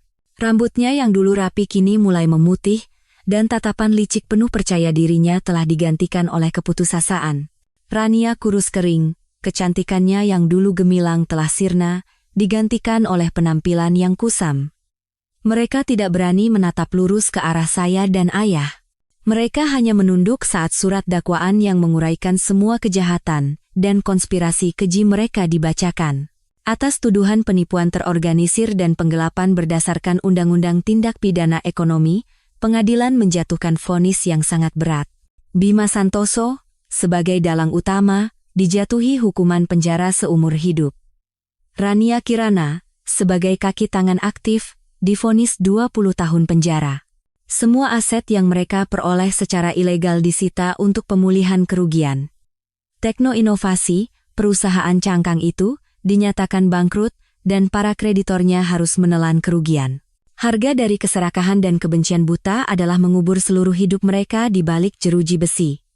Saat vonis dibacakan, Rania pingsan di tempat, sementara Bima hanya berdiri terpaku dengan wajah pucat. Mungkin sampai saat itu pun, dia masih tidak percaya bahwa rencana yang telah dia susun selama 15 tahun berakhir dengan kegagalan yang begitu telak. Suryo Group, berkat persiapan matang dan manajemen krisis yang sistematis dari ayah, justru citranya semakin kokoh, bukannya tercoreng. Tindakan ayah yang membongkar konspirasi penipuan di pernikahan putrinya sendiri, menciptakan citra seorang pemimpin yang tegas dan tidak berkompromi dengan kejahatan. Para mitra dan investor semakin percaya pada transparansi dan kekuatan Suryo Group. Melalui proses hukum, grup berhasil memulihkan sebagian besar dana yang digelapkan Rania, dan kehormatan ayah serta kebenaran tentang kasus Darmawan Santoso 15 tahun yang lalu juga terbukti bersih. Semua orang mengerti bahwa ayah bukanlah pelaku, melainkan korban dari dendam buta. Setelah persidangan selesai, hidup saya perlahan kembali normal, tetapi tidak sama seperti dulu. Saya berhenti dari perusahaan tempat saya bekerja. Saya tidak bisa lagi bekerja di tempat di mana semua orang menatap saya dengan rasa ingin tahu dan kasihan. Saya butuh awal yang baru, ruang baru untuk menyembuhkan luka hati saya. Saya menghabiskan sebagian besar waktu di rumah, membaca buku, berolahraga, dan belajar meditasi. Saya memotong rambut panjang yang begitu disukai Bima, mengubahnya menjadi gaya rambut pendek yang memberikan kesan kuat dan berkarakter. Saya ingin memotong citra Amelia Putri yang lemah dan naif dalam cinta di masa lalu. Ayah, setelah melewati semua badai ini, seolah berubah menjadi orang lain. Beliau tidak lagi terasa dingin dan jauh, dan lebih banyak menghabiskan waktu dengan saya. Terkadang, kami berdua berjalan-jalan di taman, minum teh, dan mengobrol tentang hal-hal kecil. Saya tahu, di dalam hati ayah, masih ada rasa bersalah. Rasa bersalah karena tidak bisa melindungi saya dari penipuan, dan rasa bersalah atas pernikahannya yang salah. Tapi saya tidak menyalahkan ayah. Justru, saya sangat berterima kasih. Ayah telah memberikan pelajaran paling mahal tentang hati manusia, tentang kerumitan hidup. Beliau telah menunjukkan apa itu karisma dan ketegasan seorang pria sejati. Seiring berjalannya waktu, luka di hati saya perlahan sembuh. Saya tidak lagi bermimpi buruk, dan bayangan Bima serta Rania memudar dari ingatan. Saya mulai berpikir tentang masa depan, tentang jalan yang akan saya tempuh. Saya tidak ingin lagi hidup di bawah bayang-bayang ayah, tidak juga ingin menjadi putri konglomerat yang hanya tahu bersenang-senang. Badai yang saya alami telah menempa pribadi baru di dalam diri saya. Seseorang yang lebih kuat, lebih tajam, dan tahu persis apa yang dia inginkan. Saya tahu, satu babak dalam hidup saya telah resmi berakhir. Dan kini saatnya saya menulis babak baru dengan tangan saya sendiri, babak yang bernama Fajar setelah badai. 1 tahun berlalu dalam sekejap mata. Kota ini masih sama sibuknya, tetapi saya telah menjadi orang yang sama sekali berbeda. Saya bukan lagi gadis rapuh dan penuh mimpi yang percaya bahwa cinta adalah segalanya di dunia. Wanita yang kini berdiri di depan cermin adalah seorang wanita berusia 29 tahun dengan tatapan penuh tekad, senyum percaya diri, dan karisma yang terpancar dari dalam. Guncangan besar pertama dalam hidup saya tidak menghancurkan saya. Justru, itu menjadi obat pahit yang membantu saya terlahir kembali dengan lebih kuat. Setelah masa penyembuhan, saya tidak pergi berlibur atau beristirahat, melainkan kembali bekerja. Bukan di perusahaan lain, tetapi di perusahaan ayah, Suryo Group. Awalnya, saya memulai sebagai staf biasa di tim pengembangan proyek. Saya tidak ingin dicap mendapatkan posisi ini karena status sebagai putri pimpinan. Saya ingin membuktikan kemampuan saya dengan prestasi. Saya bekerja gila-gilaan, terus belajar. Saya membaca setiap laporan, mempelajari setiap proyek, tidak segan melakukan perjalanan dinas ke tempat-tempat terpencil, dan tidak takut berkubang di bawah terik matahari di lokasi konstruksi. Usaha saya, yang didukung oleh insting bisnis tajam warisan ayah dan pengetahuan marketing modern, segera membuahkan hasil. Saya mengusulkan beberapa strategi bisnis inovatif yang membantu grup memenangkan beberapa tender besar dan memperluas pasar ke sektor baru. Hanya dalam 1 tahun, saya diangkat dari staf biasa menjadi direktur utama termuda di grup. Saya menjadi tangan kanan paling diandalkan yang bisa dipercayai ayah untuk segala hal. Para karyawan yang awalnya memandang saya dengan curiga, kini menatap saya dengan penuh hormat. Mereka menjuluki saya wanita besi, mawar baja dari Suryo Group. Hari ini adalah hari yang istimewa. Saya mengenakan setelan berwarna biru navy yang pas di badan, dengan rambut pendek yang ditata rapi. Saya berdiri di depan cermin besar di kantor saya, di lantai tertinggi Menara Suryo, yang menghadap ke seluruh kota. Tidak ada lagi jejak pengantin yang gagal. Yang ada hanyalah citra seorang pemimpin muda yang penuh percaya diri. Bu Direktur, semua sudah tiba di ruang rapat, sekretaris saya mengetuk pintu dan memberitahu. Saya segera ke sana, jawab saya. Suara saya kini jauh lebih tenang dan berbobot. Saat saya masuk ke ruang rapat, para direktur dan eksekutif yang usianya seumuran ayah saya sudah duduk di tempat, tidak ada lagi kecanggungan seperti di awal. Saya berjalan dengan percaya diri ke kursi utama, kursi yang sebelumnya hanya diduduki oleh ayah. Hari ini, ayah juga hadir, tetapi beliau duduk dengan rendah hati di kursi sudut sebagai penasihat. Tatapan ayah ke arah saya penuh dengan kebanggaan dan kepuasan. Beliau kini bisa dengan tenang menyerahkan hasil kerja keras seumur hidupnya kepada saya. Selamat pagi, semuanya. Saya membuka mulut. Suara yang jernih dan kuat menggema di ruang rapat. Hari ini kita akan membahas rencana ekspansi pasar Asia Tenggara. Proyek strategis ini akan menentukan posisi Suryo Group untuk 10 tahun ke depan. Mohon diperiksa proposal yang telah saya siapkan. Saya memulai presentasi dengan percaya diri dan lancar. Menganalisis pasar, menyajikan data, dan memaparkan strategi yang logis dan meyakinkan. Saya bukan lagi gadis yang hanya tahu tentang cinta. Saya adalah wanita yang berurusan dengan pekerjaan, angka, dan rencana besar. Rapat berakhir dengan sukses. Rencana saya disetujui secara aklamasi oleh Dewan Direksi. Setelah semua orang pergi, dan hanya tersisa saya dan ayah di ruang rapat yang luas, ayah mendekat dan meletakkan tangannya di bahu saya, sesuatu yang jarang sekali beliau lakukan. Kau melakukannya dengan sangat baik, Amelia. Suara ayah sedikit serak. Jauh lebih baik dari yang ayah harapkan. Ibumu di surga pasti sangat bangga padamu. Terima kasih, ayah, saya tersenyum. Kalau tidak ada badai hari itu, mungkin aku akan selamanya menjadi anak burung yang tidak tahu apa-apa. Semua sudah berlalu, kata ayah, sekarang hiduplah dengan baik.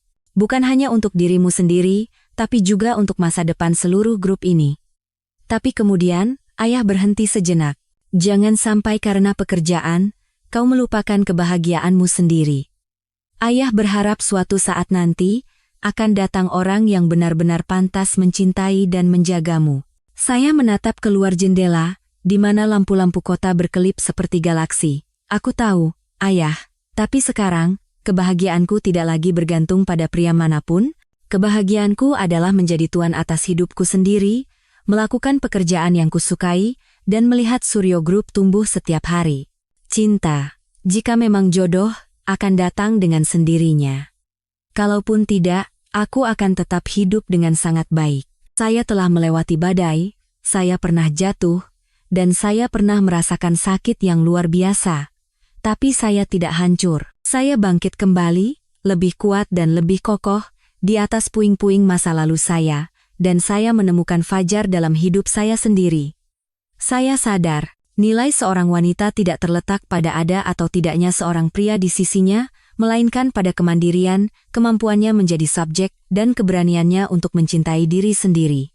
Saat kita mencintai dan menghargai diri sendiri, kebahagiaan sejati akan datang dengan cara yang paling tidak terduga.